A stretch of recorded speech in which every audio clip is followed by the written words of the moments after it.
Bienvenidos a Osiris Podcast, un viaje entre la razón y la emoción. En este podcast exploramos los vínculos entre la filosofía, la psicología y la literatura para comprender mejor quiénes somos, por qué sentimos y cómo pensamos. Palabras, ideas y emociones se entrelazan en cada episodio. Hoy vamos a hablar sobre la introspección y cómo esta es un viaje entre la razón y la emoción.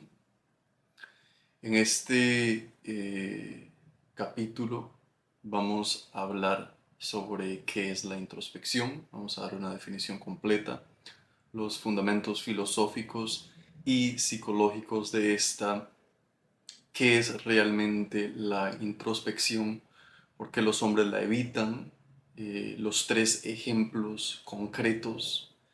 El no mirarte, ¿verdad? No te hace más fuerte. Vamos a discutir el por qué el no mirarte no te hace más fuerte. El costo real de no conocerte, los patrones inconscientes, y de igual manera lo que la introspección no es.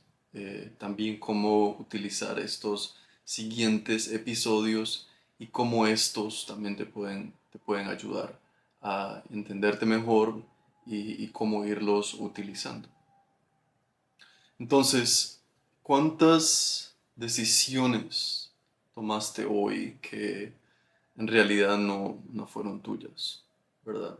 La mayoría de los hombres viven en modo automático, reaccionando, no eligiendo, tomando decisiones que van en contra de sus propias creencias, sus propios valores, sus propias convicciones. Y muy seguido nosotros pues nos tomamos decisiones de las cuales no nos arrepentimos o de las cuales no queríamos tomar. Y seguimos tratando a veces constantemente de cambiar algo, ¿verdad? Y por ejemplo decimos, hoy queremos ir al gimnasio y nos proponemos, planeamos y después nos damos cuenta que llevamos años tratando de ir al gimnasio, ¿verdad? Llevamos años tratando de alinear nuestras acciones con lo que verdaderamente queremos. Y ahí es donde la introspección pues, nos puede dar una idea muy clara de dónde vienen esas ideas, de dónde vienen todas esas acciones inconscientes, las cuales juegan un rol muy importante en cómo interactuamos no solo con otras personas, sino también con nosotros mismos. Entonces, aquí hay una paradoja y es que conocemos el mundo exterior más de lo que nos conocemos a nosotros mismos, ¿verdad? En muchas ocasiones no sabemos ni qué nos gusta o no entendemos muy bien el por qué estamos aquí o cuáles son las cosas que nos molestan o por qué nos molestan ciertas cosas o por qué nos sentimos inseguros en ciertas situaciones. Entonces, cada día tomamos cientos de decisiones y la mayoría de ellas no nacen de una elección consciente, ¿verdad? Nacen de patrones, nacen de miedos, nacen de condicionamientos y hábitos que nunca hemos cambiado o incluso nunca hemos cuestionado, ¿verdad? Y no es que tengamos poco tiempo, es que perdemos muchísimo de ese tiempo pensando en muchas cosas que a veces no tienen importancia, en muchas cosas en donde nuestros pensamientos también van como en círculos y pues la introspección nos ayuda a entender esos patrones. Entonces, la definición de la introspección, ¿verdad? ¿Qué es la introspección? Es el proceso reflexivo y consciente de autoobservación mediante el cual un individuo examina sus propios pensamientos, emociones, recuerdos, sensaciones y estados de ánimo internos. Más que una simple reflexión, es una mirada profunda al interior, ¿verdad? Comprender patrones de comportamiento, las cuales de las reacciones emocionales y los motivadores fundamentales de nuestra propia conducta, ¿verdad? ¿Cuáles son esos motivadores internos que motivan nuestras acciones externas? Entonces, en resumen, es un diálogo interno, estructurado, que actúa como herramienta de autoanálisis, crucial para la autoconciencia y el desarrollo personal, ¿verdad? Si no nos conocemos, si no sabemos qué nos gusta, qué queremos, hacia dónde nos dirigimos, es muy difícil que haya autoayuda. La verdadera autoayuda sucede cuando logramos entender qué es lo que queremos, hacia dónde nos queremos dirigir y de dónde vienen todos los comportamientos inconscientes, am, pues para mejorar, ¿verdad? Para que haya un desarrollo personal, un desarrollo consciente que está alineado con nuestros valores, con nuestras propias convicciones y no con lo que necesariamente nos dice la sociedad de qué es el desarrollo personal. Hay ciertos fundamentos que me gustaría tocar. El primero es el filosófico. Este viene desde Descartes, en donde la introspección se ha entendido como un método directo para alcanzar el conocimiento y la certeza sobre los propios estados mentales. Entonces, él dice, pienso, luego existo. Y esto no es solo una frase, es la afirmación de que el pensamiento interno es la primera forma de certeza que tenemos, ¿verdad? Y nosotros somos el único animal que tiene la capacidad de pensar, de planear, de construir. Y pues ya se discutía anteriormente, ¿verdad? Esta manera de pensar sobre uno mismo, esta manera de cierta manera, autoanalizarse. De igual manera, en los fundamentos psicológicos hay dos personas que me gustaría mencionar. Una es Willem Wundt, quien fundó la psicología experimental y usó la introspección sistemática como método científico. Edward Titchener es el segundo, quien popularizó y radicalizó el método introspectivo como base del estructuralismo, y esto ocurre especialmente en los Estados Unidos. Entonces hay una diferencia entre la introspección y la meditación. A menudo se confunden, pero no son lo mismo. La meditación es una práctica de quietud, presencia y observación sin juicio. El objetivo es calmar la mente y habitar el momento, ¿verdad? Estar presente. La introspección es un análisis activo, es un análisis activo de los propios estados internos, y el objetivo es comprender, no solo observar, sino también buscar respuestas, buscar entender, buscar comprender, no solo el silencio. Cabe destacar que la autorreflexión tiene ciertos aspectos meditativos, en donde es necesario para el individuo llegar a estados meditativos para poder conectar con sí mismo, ¿verdad? Poder conectar con la intuición, por ejemplo. Entonces, aunque comparten terreno, la introspección se enfoca especialmente en el análisis y la comprensión de la propia psique. Puede practicarse junto a la meditación o mindfulness, pero su naturaleza es un poquito distinta. Otra vez les dejo aquí una frase de Séneca que dice, no es que tengamos poco tiempo, es que perdemos mucho, ¿verdad?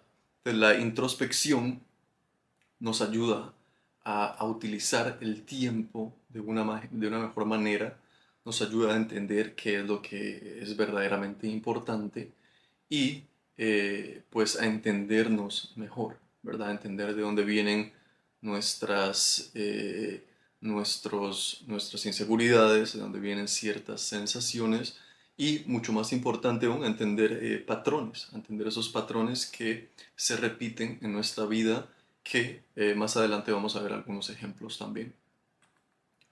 Entonces, la introspección tiene un propósito transformador.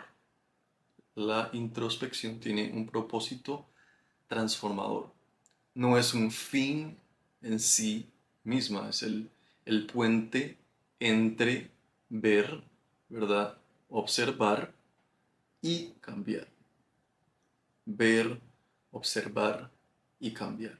Reflexionar, ver, observar y cambiar. Entonces tiene cierto propósito, tiene cierta acción en sí misma que cumple para cumplir su función, ¿verdad? En donde la introspección permite la observación, pero también tiene ciertos parámetros que incluyen la acción. Entonces, el número uno es identificar, ¿verdad? Patrones de conducta repetidos que producen resultados no deseados.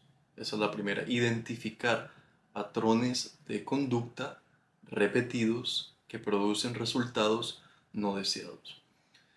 Y es muy importante aquí recalcar lo de los patrones de conducta repetidos, porque muy seguido estamos repitiendo patrones, ¿verdad? Estamos repitiendo patrones, estamos repitiendo comportamientos y parece ser que nuestra psique funciona de esa manera en un estado inconsciente, ¿verdad? En un estado inconsciente en donde seguimos repitiendo los mismos patrones sin hacernos conscientes, sin estar en el momento presente y sin traer esta herramienta tan importante como lo es la introspección. Número dos es comprender las causas emocionales y mentales detrás de esos patrones. Entonces la primera es identificar esos patrones. La segunda es comprender de dónde vienen esos patrones. ¿Por qué me comporto así? ¿Por qué me comporto de esta manera? ¿Qué fue lo que pasó en mi pasado que me hace comportarme de esa manera?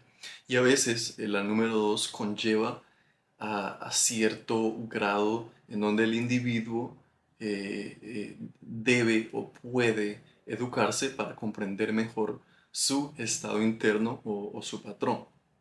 Y la tercera es integrar, ¿verdad? El nuevo entendimiento con acciones concretas para generar un cambio verdadero.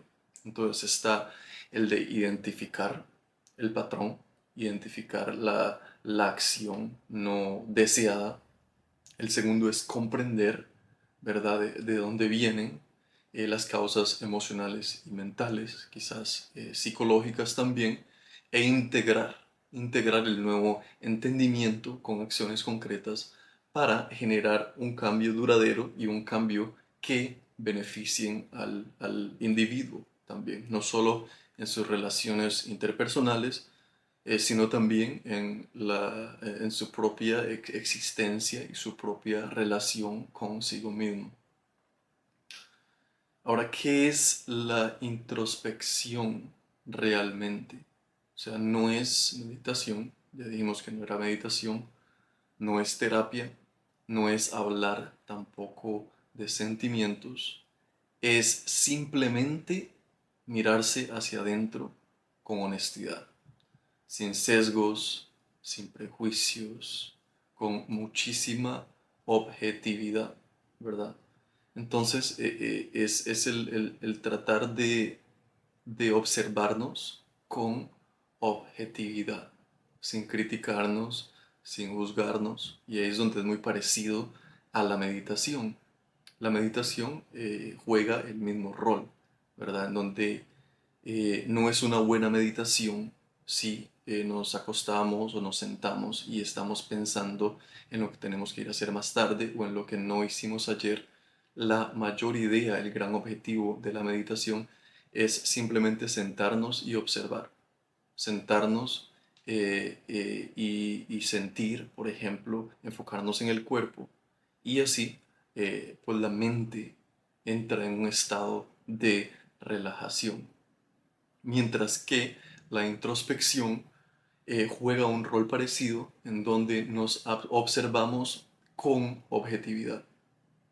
Nos observamos con objetividad sin juzgarnos, sin prejuicios. Entonces, es importante recalcar que vivir sin introspección es como manejar un carro sin nunca revisar el motor, ¿verdad? Funciona, usted puede montarse en el carro, puede andarlo por varios años, pero si nunca le cambia el aceite, nunca arregla el motor, nunca lo lava, nunca le echa agua, eh, pues en algún momento el carro va a dejar de funcionar. Entonces, la idea del observador interno es parte de ti que puede verte a ti mismo sin ser tú en este momento. O sea, nosotros tenemos la capacidad de observarnos a nosotros mismos, de vernos en tercera persona y podernos analizar, ¿verdad? Poder reflexionar, poder indagar y poder internalizar también. En donde ese proceso de introspección nos permite eso, ¿verdad? Y hay una diferencia entre reaccionar y responder. Entonces la introspección es una habilidad, no un rasgo de personalidad. Entonces es una habilidad que se aprende, es algo que no nos han enseñado. En la sociedad no nos enseñan a cómo hacer introspección. De pequeños no nos enseñan en la escuela cómo pensar sobre nosotros mismos, a cómo analizarnos. De hecho, nos han quitado la psicología del sistema educativo, nos han quitado la filosofía del sistema educativo porque pues no es un gran motivador, para ponerlo en ese sentido. Eh, Quizás no es una herramienta que nos quieran dar, porque estos procesos, ¿verdad? El proceso de introspección, por ejemplo, son muy poderosos y juegan un rol sumamente importante en el crecimiento del individuo y, o sea, más importante aún en la habilidad del individuo para cuestionar no solo su mismo comportamiento, sino el comportamiento de los que le rodean y de la civilización en la que él mismo crece, nace, crece y se reproduce. Ahora hay una diferencia clave, como lo mencioné anteriormente, entre reaccionar y responder. Entonces, reaccionar es automático e inmediato, ¿verdad? Si alguien le hace un comentario que lo enoja y usted reacciona. Boom, se enoja. Boom, pega un grito. Mucha gente le pega a las paredes, mucha gente se enoja de manera diferente o hacen ciertos tipos de caras, ¿verdad? Esa es la reacción.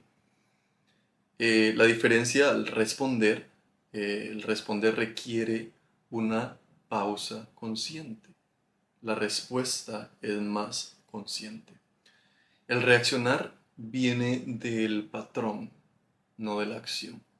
Entonces, la reacción es muy del patrón que de cierto modo viene de pues patrones de nuestra niñez, ciertas cosas que hemos aprendido de la sociedad, de las personas que nos rodean, mientras que el responder viene de la observación interna.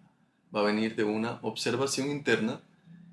Por otro lado, el reaccionar lo controla tu historia, no tu voluntad, ¿verdad? La historia que uno le está vendiendo a la mente o la historia que uno se viene creyendo por mucho tiempo, mientras que el responder lo controla quien decide uno mismo ser, ¿verdad? ¿Cómo es que yo quiero reaccionar a esto que me está sucediendo? El reaccionar repite el pasado en el presente. Esa es la reacción, ¿verdad? Que vamos a repetir la misma historia, vamos a repetir el mismo patrón, vamos a repetir la misma acción que quizás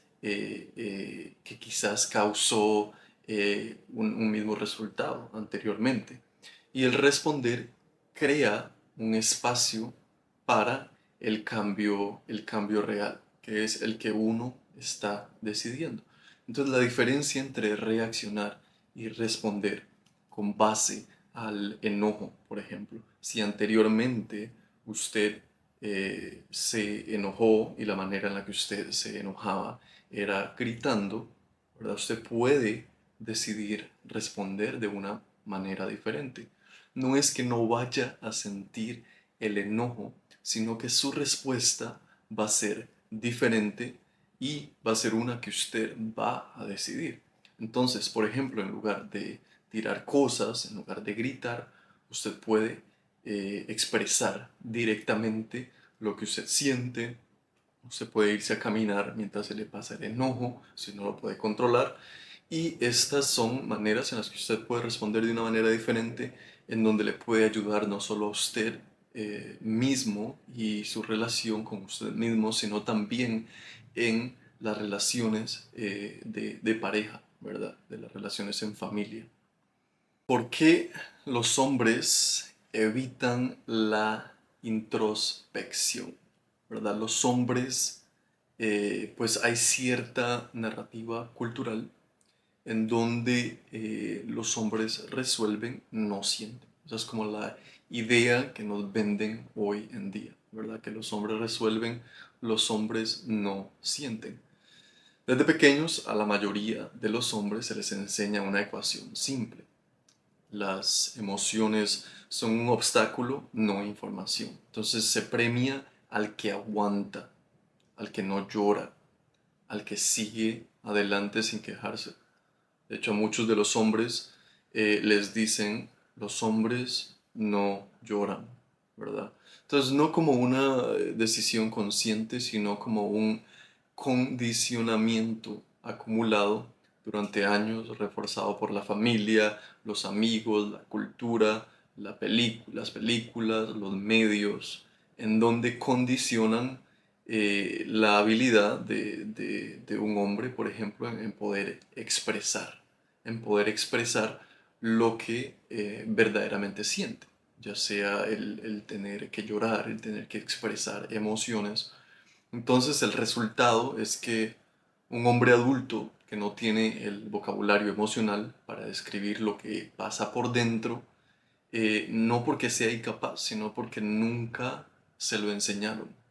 Y es muy interesante el utilizar esta palabra, el vocabulario emocional, porque muchas veces pensamos que sentimos ciertas emociones.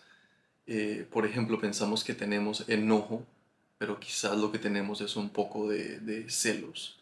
Pensamos que tenemos enojo, pero quizás lo que estamos o nos sentimos o no nos sentimos amados, por ejemplo. Entonces pueden darse debido a diferentes razones y muy seguido no tenemos ese vocabulario emocional porque no nos lo ha sido enseñado, ¿verdad? Entonces un hombre puede nombrar 50 piezas de un motor, por ejemplo. Hay hombres que saben muchísimo de cómo arreglar los carros, ¿verdad? Pero solo pueden nombrar tres emociones. Bien, mal, más o menos. ¿Cómo se siente usted hoy? Más o menos. ¿Cómo está usted? Pues bien, ahí vamos, ¿verdad? Y no es culpa de los hombres, es que nunca se lo enseñaron, nunca nos lo han enseñado a cómo expresar. Si nos sentimos si no nos sentimos bien, si no estamos motivados, hay muchas cosas que no expresamos. Y es, primero que es muy difícil sentir algo y no poder nombrarlo, ¿verdad? Porque en muchísimas ocasiones utilizamos la lengua La lengua se utiliza para poder expresar de cierto modo lo que sentimos internamente. Y si no tenemos la habilidad de poder vocalizarlo, va a ser muy difícil no solo el entendernos a nosotros mismos, sino el que otros nos puedan entender. Especialmente las personas cercanas, ¿verdad? Por ejemplo, la pareja. Creo que es sumamente esencial el comunicar esos estados internos. Entonces, ¿cuáles son las consecuencias? Y es que sin palabras para nombrar lo que se siente, pues uno no puede comunicarlo, uno no puede expresarlo. Entonces va a haber una falta de entendimiento entre nosotros y las otras personas, y esto pues va a limitar de cierto modo la intimidad que es tan esencial. Sin poder comunicarlo, eh, no puede pedir ayuda. O sea, hay muchos hombres que nunca piden ayuda, ¿verdad? Por eso es que los casos de suicidio son sumamente altos, son los más altos en los hombres, por lo mismo, porque no podemos comunicarlo, no podemos nombrar efectivamente qué es lo que sentimos, no tenemos ese vocabulario emocional que es tan esencial. Y sin poder pedir ayuda, el hombre resuelve solo o no resuelve, que, que es mucho más peligroso. Y sin resolver, los problemas internos se vuelven problemas externos. O sea, si somos incapaces de resolver esas distorsiones internas, pues vamos a tener esos problemas internos, los vamos a llevar a lo externo. Entonces vamos a empezar a tener problemas con nuestra pareja, problemas en el trabajo, problemas en cómo interactuamos con otras personas.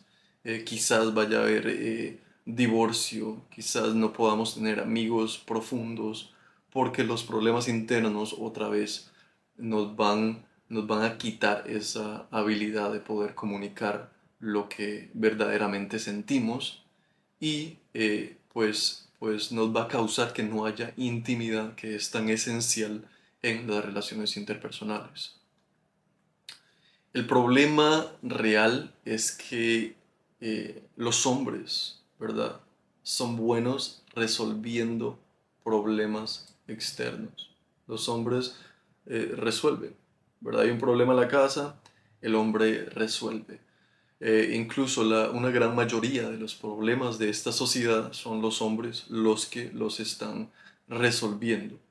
Pero cuando el problema es interno, la misma habilidad se puede convertir en una trampa, ¿verdad? Entonces, los hombres intentan resolver la ansiedad trabajando más, ¿verdad? El trabajar, trabajar y nunca se preguntan de dónde viene esa ansiedad, ¿verdad? De por qué estoy tan ansioso, qué es lo que me ha causado esta ansiedad. ¿Qué fue lo que pasó en mi niñez que quizás todavía lo sigo cargando? ¿Cuáles son los patrones que he repetido?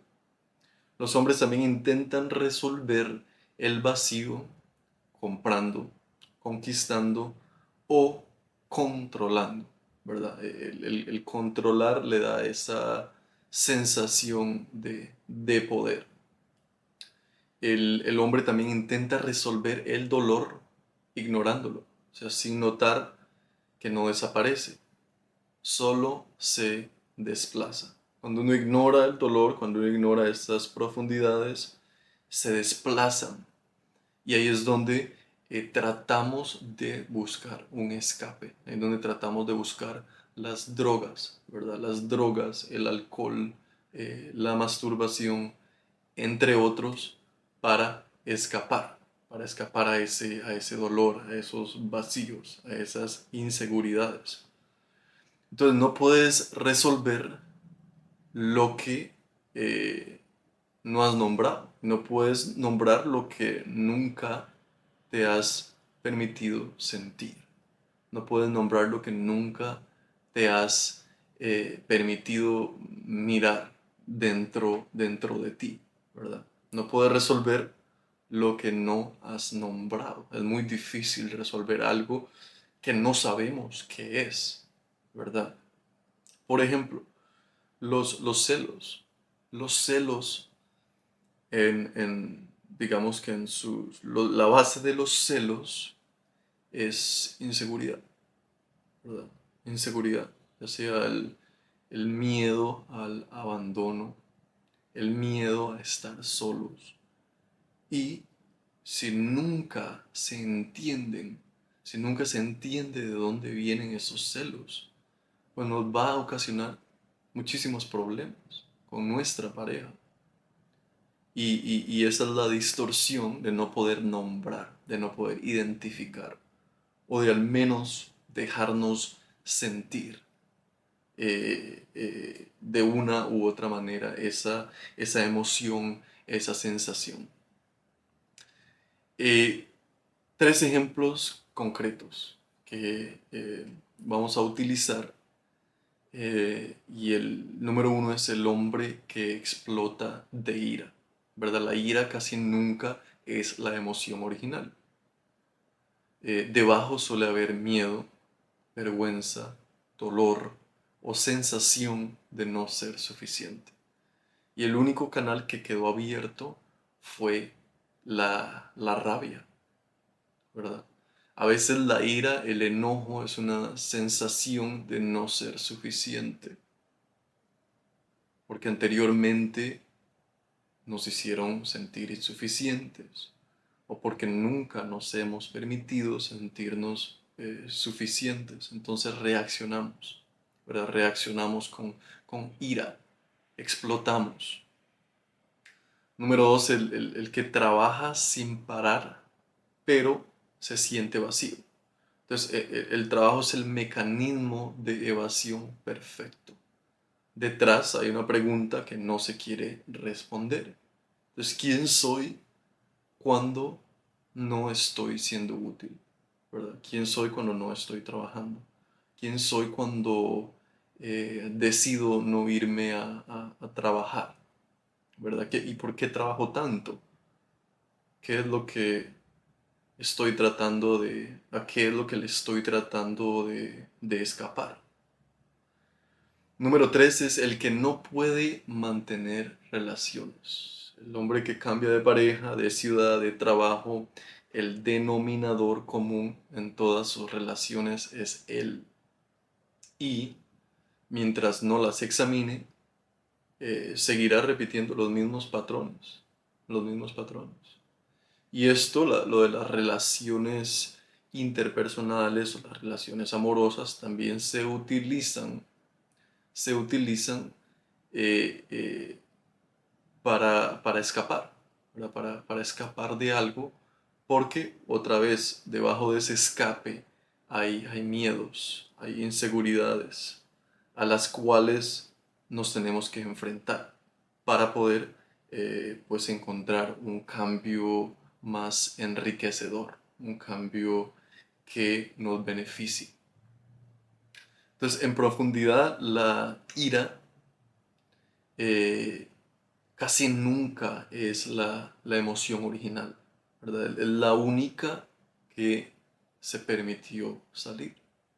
Y esto es sumamente importante. La ira es la única que se permitió salir. ¿Y qué pasó con lo demás? ¿Verdad? Entonces, debajo de la mayoría de explosiones de ira, hay un ecosistema emocional completo que nunca fue visto. Por ejemplo, el miedo a perder el control, la vergüenza que no encontró otra salida, el dolor acumulado que no fue procesado, la sensación de no ser suficiente, de no ser visto, de no importar. Entonces, como culturalmente esas emociones fueron catalogadas como debilidad, ¿verdad? El decir que uno tiene miedo, el decir que uno tiene vergüenza, el decir que uno no se siente suficiente, entonces el hombre explota porque es lo único que sabe hacer con todo lo demás que no sea sentido, ¿verdad? El hombre va a explotar, pues porque también es como un mecanismo de escape, digamos, es un mecanismo de escape, en donde después de tanto guardarse, ¿verdad? El dolor, el miedo, esas sensaciones a las que no nos queremos enfrentar, eh, la rabia se utiliza como un mecanismo de escape. Entonces, ¿qué sucede cuando uno no se mira adentro? ¿Qué sucede cuando no te haces un poquito de introspección? Y es que te haces más predecible, empiezas a repetir esos patrones, los cuales has repetido por muchísimos años. Y esta evitación emocional que se vende como fortaleza es en realidad la forma más sofisticada de perder el control. Un hombre que no se conoce a sí mismo no está eligiendo cómo vivir, sino que está siendo arrastrado por fuerzas que no ve, por patrones que no ve, a veces patrones familiares, patrones religiosos y muy seguido patrones comunales, ¿verdad? Patrones tribales quizás, que son los que aprendemos de la sociedad. Entonces siempre evitas el mismo tipo de conflicto, siempre buscas la misma validación, siempre reaccionas igual ante la crítica o el rechazo. Cualquiera que te observe puede anticipar tu comportamiento antes que tú, porque uno se vuelve muy repetitivo. Cuando uno hace este proceso de introspección, cuando uno no se conoce a uno mismo, uno se vuelve muy repetitivo, en donde ya las personas saben que si te hacen cierto comentario, vas a reaccionar de cierta manera. Entonces, la fortaleza sin autoconocimiento es fragilidad con buena postura, ¿verdad? Entonces, hasta que lo consciente no se devuelva, no se vuelva consciente, perdón, hasta que lo consciente no se vuelva consciente, dirigirá tu vida y lo llamarás destino, ¿verdad? Entonces, si no nos damos cuenta de todos esos aspectos inconscientes, de todos estos comportamientos que los hemos copiado, ¿verdad? Estos patrones de comportamiento, eh, pues vamos a seguir tomando las mismas decisiones, vamos a seguir cometiendo los mismos errores, vamos a seguir escogiendo parejas similares. Por ejemplo, si a usted le pasa que usted sigue atrayendo, ¿verdad? A personas que tienen comportamientos similares, pues es porque hay ciertos aspectos inconscientes que necesitan hacerse conscientes para empezar a cambiar eso, empezar a tomar mejores decisiones, decisiones que estén alineadas a lo que verdaderamente queremos y no necesariamente a lo que nos han dicho la sociedad de cómo debemos actuar. Entonces el autoconocimiento no es vulnerabilidad, es control, es control. El saber del por qué sentimos, de cómo nos sentimos, de dónde vienen nuestras inseguridades, de dónde vienen los deseos que tenemos, de dónde viene nuestra rabia, nuestro enojo, el entendernos profundamente es control, ¿verdad? Es el entendernos mejor y de esa manera podemos manejar mejor nuestra vida, nuestro comportamiento. Entonces, quien se examina a sí mismo gana capacidad de elegir cómo responder. Quien no lo hace, pues simplemente ejecuta respuestas programadas por su historia y sus miedos, ¿verdad? Respuestas programadas, respuestas condicionadas, ya sea por nuestros padres, por la sociedad o incluso por nosotros mismos. Entonces hay cierto costo real el de no conocerte. Hay cierto costo en no hacer el proceso de introspección. Y no se trata de sufrimiento emocional, se trata de resultados, ¿verdad? Entonces tomar decisiones desde el miedo sin saberlo, ¿verdad? Esa es una que, que nos pasa factura. El número dos es repetir los mismos patrones en el trabajo, en las relaciones, en el dinero. Repetir los mismos patrones en el trabajo, en las relaciones y en el dinero.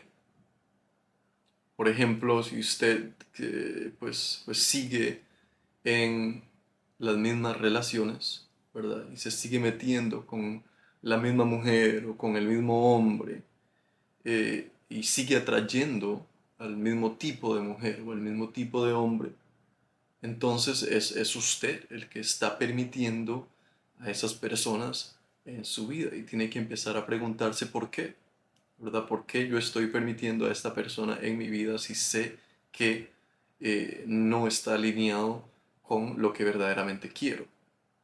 De igual manera con el dinero. Repetimos patrones constantemente con el dinero, en cómo lo utilizamos, cómo lo gastamos, cómo no lo invertimos, cómo lo utilizamos en cosas que quizás otra vez no estén o no están alineadas con lo que verdaderamente queremos. Y número tres es dejar que otros definan quién eres porque tú no lo has hecho.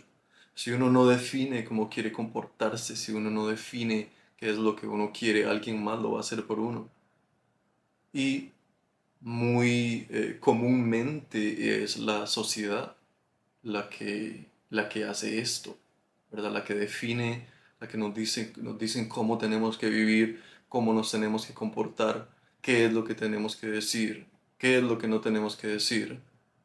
Por ejemplo, en los Estados Unidos repiten mucho de que en la mesa no se habla ni de religión, ¿verdad? No se habla de religión, no se habla de política, no se habla de cosas importantes. Y eso es algo que viene, no sé de dónde. Pero ¿por qué no? ¿Por qué no hablar de las cosas importantes? ¿Por qué no hablar de religión en la mesa? ¿Por qué no hablar de espiritualidad? ¿Por qué no hablar de los errores que cometieron papá y mamá? ¿Por qué no hablar del sufrimiento que nos han causado ciertas personas? ¿Por qué no? ¿No es importante eso? O sea, si juega un rol tan importante en cómo lo internalizamos y en cómo se vuelven ciertos aspectos inconscientes, ¿verdad? ¿Por qué no? Si es tan importante. Entonces, los patrones inconscientes no operan desde la lógica, operan desde la familiaridad. Los patrones inconscientes no operan desde la lógica, operan desde la familiaridad. ¿Okay? Hay ciertos aspectos de la psique que tratan de protegernos de algo nuevo. El cerebro no busca lo que es mejor, busca lo que ya conoce. Y a veces lo que ya conoce quizás no es necesariamente bueno para nosotros.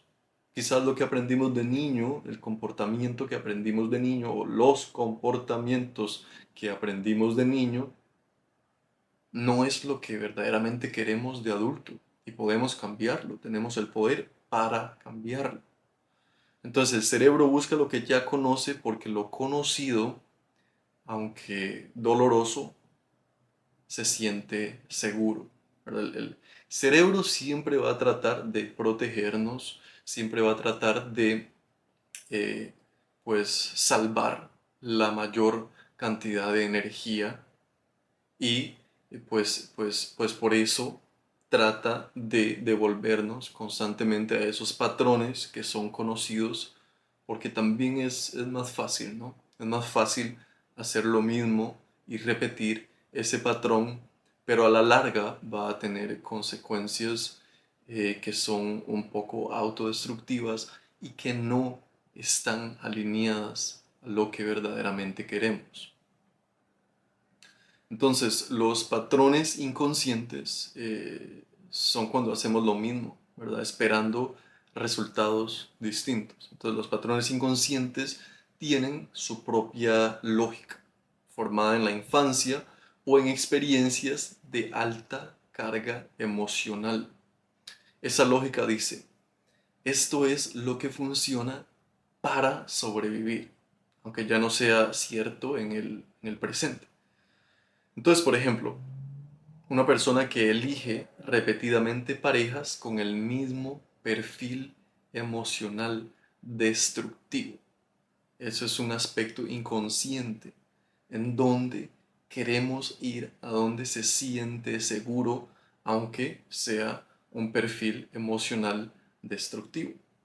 De igual manera, la ira heredada, donde una persona explota con sus hijos, por ejemplo, exactamente igual como lo hacía su padre, jurando que nunca lo haría. Y ese es otra vez el aspecto inconsciente. Me imagino que ustedes también lo pueden ver en otras personas, quizás de su familia, en donde el patrón de ira se repite, ¿verdad? El mismo comportamiento, la misma manera que el niño, no sé, el niño tiró un vaso y lo quebró, ¿verdad? Y es un niño, pero igual el papá reacciona de esa misma manera, con ira, gritando, quebrando cosas, etc. De la misma manera aplica el autosabotaje. Las personas que se sabotean o sabotean oportunidades justo cuando están cerca del éxito, ¿verdad? Cuando están apenas llegando se empiezan a autosabotear y se empiezan a hacer preguntas. Quizás yo no soy suficiente, quizás eso no sea para mí. De igual manera, el rechazo a la ayuda. Pide ayuda, la recibe y la rechaza, ¿verdad? Aunque necesita ayuda a la persona, de igual manera la rechaza. Estos son patrones inconscientes. La trampa más sutil del patrón inconsciente no es que la persona no quiera cambiar, no es que la persona no quiera cambiar, es que no ve que está repitiendo, ¿verdad? Y esto es parte de vivir inconscientemente, que muchas ocasiones las personas no ven verdaderamente qué es lo que se está repitiendo. Entonces, ¿por qué el patrón se disfraza cada vez más con personas distintas, contextos distintos, justificaciones distintas? La repetición cambia de escenario, pero el guión es siempre el mismo. Entonces el trabajo de la introspección es detectar el guión, no solo los actores, ¿verdad? Es en dónde se está repitiendo este guión, dónde repetí estos mismos comportamientos. Y si usted es capaz de hacer el proceso de introspección, se va a empezar a dar cuenta qué y cómo es que repetimos estos patrones, porque vienen desde nuestro pasado. Y cuando logras ver ese guión, dejas de sorprenderte por el final, porque sabes que lo está repitiendo. Y cuando dejas de sorprenderte, pues puedes empezar a escribir uno diferente, ¿verdad? Cuando te das cuenta de cuál es el guión con el que estás trabajando, puedes empezar a construir un guión diferente. Puedes empezar a cambiar tu comportamiento, tu reacción, tu manera de ver las cosas. Entonces, lo que la introspección no es, esto es sumamente importante. Ya vimos qué es la introspección, cuál es el rol que juega en nosotros, y ahora vamos a ver qué es lo que la introspección no es. Entonces, no es rumiar. El rumiar es girar en círculos sobre lo que salió mal sin llegar a ninguna conclusión útil. La introspección genuina tiene una dirección y sale con algo un poco más aplicable, ¿verdad? A veces el rumiar es básicamente el sentirnos mal por algo que hicimos. Sentirnos mal por algo que hicimos y seguimos pensando en el mismo círculo, mientras que la introspección nos va a ayudar a verlo sin prejuicios y a encontrar pues algo que sea un poco más aplicable, ya sea no hacer nada, quizás cambiar la acción, verla desde un punto diferente, expandir nuestro consciente o hacernos consciente también de esos aspectos inconscientes. La introspección no es obsesión con uno mismo. El exceso de autoanálisis puede convertirse en narcisismo disfrazado de profundidad. Y la introspección sana examina, obtiene claridad y vuelve al mundo, ¿verdad? No es eso de estarse autoanalizando constantemente. Es mayormente eh, decidir utilizar cierto tiempo, ¿verdad? Específico para reflexionar, para indagar y profundizar en nuestros comportamientos, en nuestras sensaciones, emociones, pensamientos y acciones. Lo que la introspección no es, ¿verdad? No es debilidad, porque se necesita más valentía para enfrentar lo que hay dentro que para ignorarlo. O sea, se necesita muchísima valentía y energía también para enfrentarnos a los miedos que tenemos, a esas inseguridades, a esos dolorcitos que no hemos querido tocar. La introspección no es sufrimiento. Usada bien, la introspección reduce el ruido interno, no lo amplifica, no lo amplifica. Entonces la diferencia clave es que la introspección mira hacia adentro para actuar mejor hacia afuera. El destino siempre es la acción, la relación, la presencia y la integración. Entonces, si el proceso interno no tiene ningún efecto en cómo te relacionas, decides o respondes al mundo exterior, probablemente no es introspección, sino evasión con otro hombre. La introspección es una herramienta de claridad, no de sufrimiento. Y usada bien, esta puede reducir el ruido interno, ¿verdad? No lo amplifica. Ese ruido interno de estar constantemente repitiendo historias en nuestras cabezas, ese ruido interno de repetir esos patrones, ¿verdad? Esos patrones muy seguido que son inconscientes. Entonces, ¿cómo sacarle el máximo a estos siguientes capítulos, ¿verdad? De introspección que vamos a ver? El número uno es escuchar, eh, no escuchar lo que quieres oír, sino lo que realmente está ahí, ¿verdad? Lo que usted realmente siente dentro de sí mismo. Am, Tus reacciones desproporcionadas, tu incomodidad ante ciertos temas, todo eso habla, ¿verdad? El cuerpo siempre va a decir la verdad. Aunque nosotros digamos que nos sentimos felices, que nos sentimos relajados, si no es así, el cuerpo lo va a evidenciar. Entonces, escucharse a uno mismo, ¿verdad? ¿Qué es lo que estoy sintiendo? ¿Qué es lo que me pasa? ¿Qué es lo que pasa por mi mente? ¿Por qué siento tanta ansiedad? Número dos es el pausar. Entonces, antes de reaccionar, antes de responder, la pausa es donde la conciencia puede intervenir antes de que el patrón automático tome el control. ¿Verdad? Pausarse antes de reaccionar. Que si usted se enoja, por ejemplo, no tiene que reaccionar. no tiene que gritar a como lo hacía antes, no tiene que tirar cosas, simplemente puede quedarse callado, sentir, ¿verdad? Cerrar los ojos, qué es lo que me está pasando, decir si es necesario que ahorita no quiere hablar, no quiere conversar y retirarse si es necesario, ¿verdad?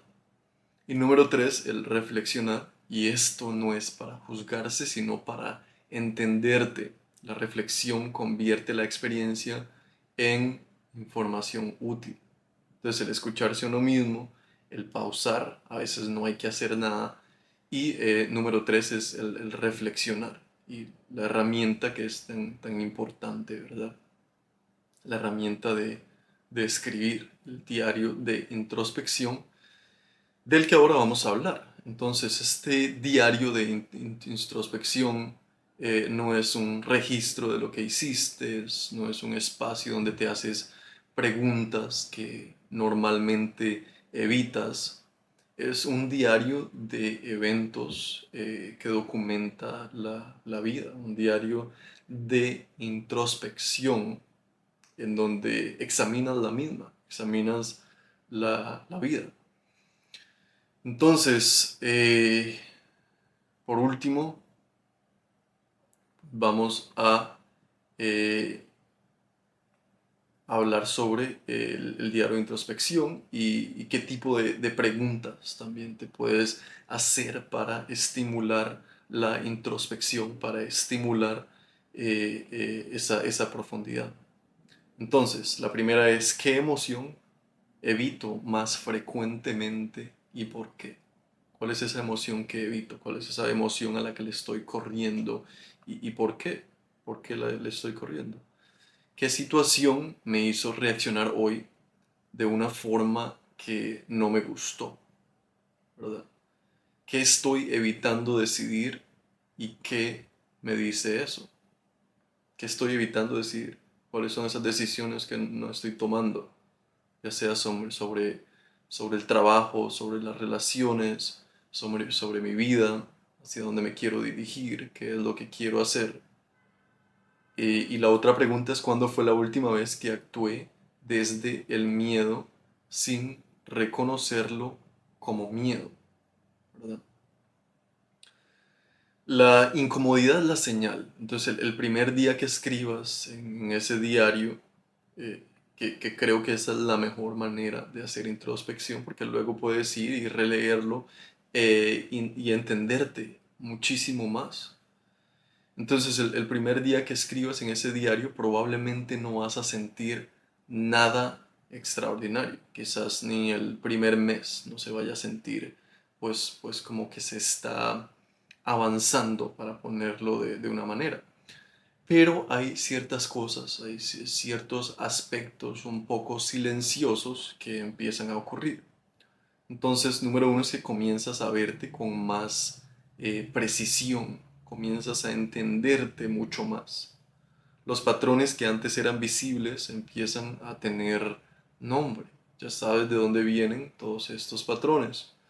Y cuando un patrón tiene nombre, ya no te controla de la misma manera. Porque al menos ahora sabes que estás ahí, sabes que estás pasando por ese patrón. Esa incomodidad que aparece cuando te haces las preguntas reales no es señal de que algo va mal. Esa incomodidad es señal de que te estás cuestionando algo que anteriormente ni te lo habías preguntado. Quizás ni se te había pasado por tu cabeza. Entonces hay que tener cierta perspectiva o cierta expectativa honesta en donde quizás cuando empieces a escribir esto no cambia nada de un día para otro, pero empieza a cambiar todo, ¿verdad? Muchas cosas, otra vez silenciosas, empiezan a ocurrir, empiezas a verte con más precisión, los patrones que antes eran visibles, ¿verdad? Tienen nombre y ya cuando un patrón tiene nombre ya no te controla de la misma manera, empiezas a entender mejor de dónde vienen tus comportamientos, tus inseguridades y tu falta de acción hacia ciertas cosas que verdaderamente te importan.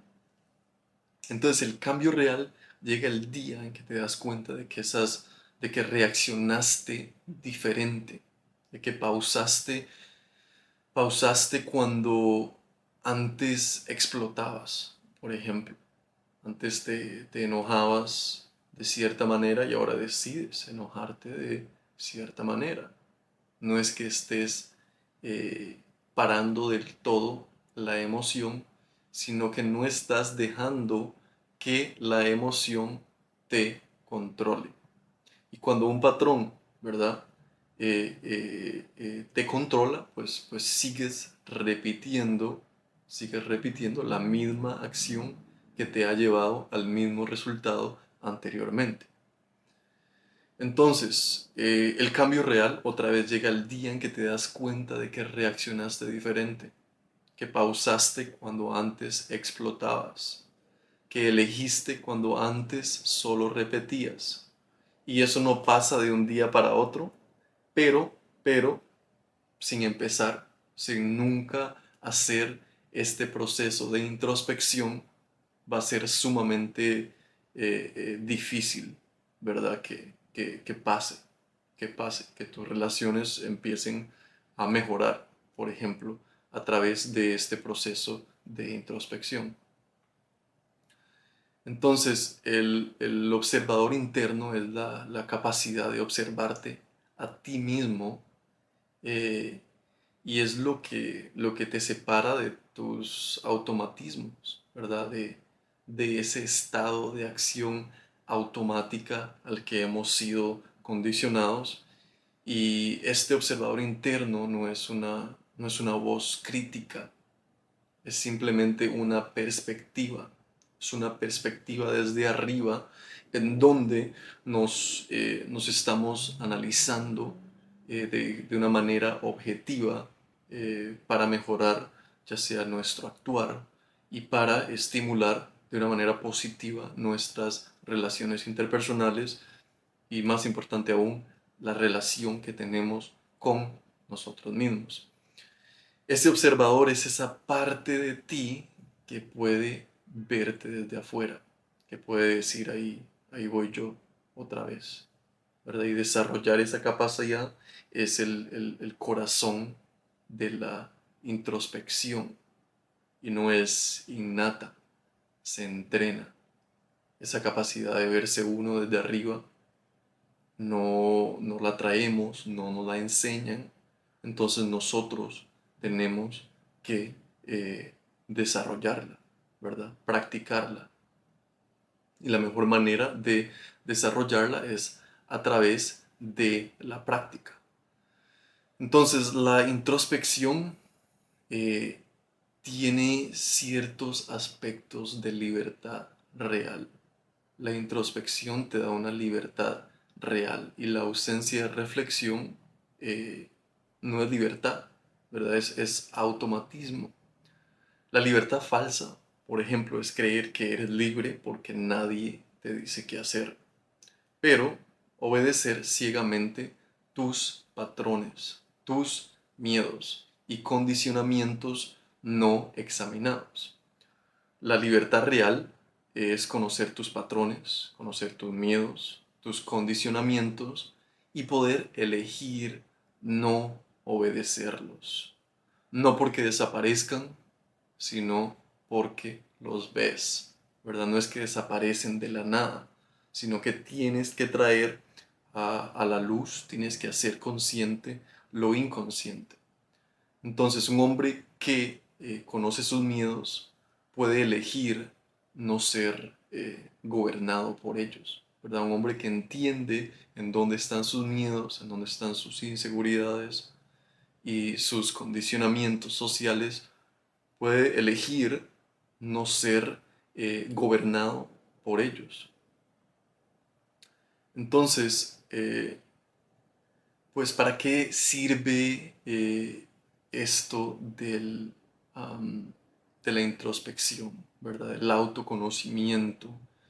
Estos capítulos también van a servir no para darte respuestas, sino para ayudarte a encontrar las tuyas, ¿verdad? Y eso es lo que hace también la filosofía. La filosofía, la psicología, la literatura incluso nos motiva a encontrar nuestras propias respuestas. Y cada individuo tiene que decidir hacerlo. Nadie lo va a hacer por uno mismo. O sea, si uno tiene sed, nadie va a tomar agua por uno, ¿verdad? Uno tiene que ir, agarrar el agua, tomar agua, y funciona de igual manera para el proceso de introspección. Entonces, cada capítulo es una invitación a mirar algo que quizás has estado esquivando, a hacerte una pregunta que has estado postergando, a observarte en un área donde has estado reaccionando en piloto automático. Y lo que vamos a construir juntos en los siguientes capítulos es un vocabulario emocional, ¿verdad? Herramientas de autoobservación, preguntas que valen más que certezas y el hábito de mirarte antes de reaccionar. Algunos conceptos claves de este capítulo es la introspección, ¿verdad? Que es la autoobservación consciente y estructurada de los propios estados internos. El modo automático, que es vivir desde patrones inconscientes, reaccionando sin elegir. El observador interno, que es la capacidad de verte a ti mismo desde una perspectiva externa. El patrón inconsciente, que es la conducta repetida que opera desde la familiaridad y no desde la lógica. Y lo de responder versus reaccionar, que es la pausa consciente entre el estímulo y la acción, en donde verdaderamente vive la libertad. Entonces, te dejo una pregunta, una sola pregunta que me gustaría que escribieras, y es, y no tienes que responderla todavía, solo escríbela, porque el hecho de escribirla, ¿verdad? Ya es un acto de honestidad, y la honestidad contigo mismo es el comienzo de todo lo demás. Entonces, la mayoría de personas pasan toda su vida huyendo de sí mismas, y pues estos capítulos van a ser sobre cómo dejar de huir, ¿verdad? Entonces la pregunta es, eh, ¿cuáles son esos, esas distorsiones, esas incomodidades internas a las que les he estado huyendo? Y les dejo esa pregunta para que la escriban, para que reflexionen en ella y para que pues puedan empezar a hacer este proceso de introspección que es sumamente importante. Entonces nos vemos en el próximo episodio. Eso ha sido todo por hoy, y si les gustó y creen que a alguien más les puede gustar, compartan y se los voy a agradecer muchísimo. Así que nos vemos en el próximo episodio.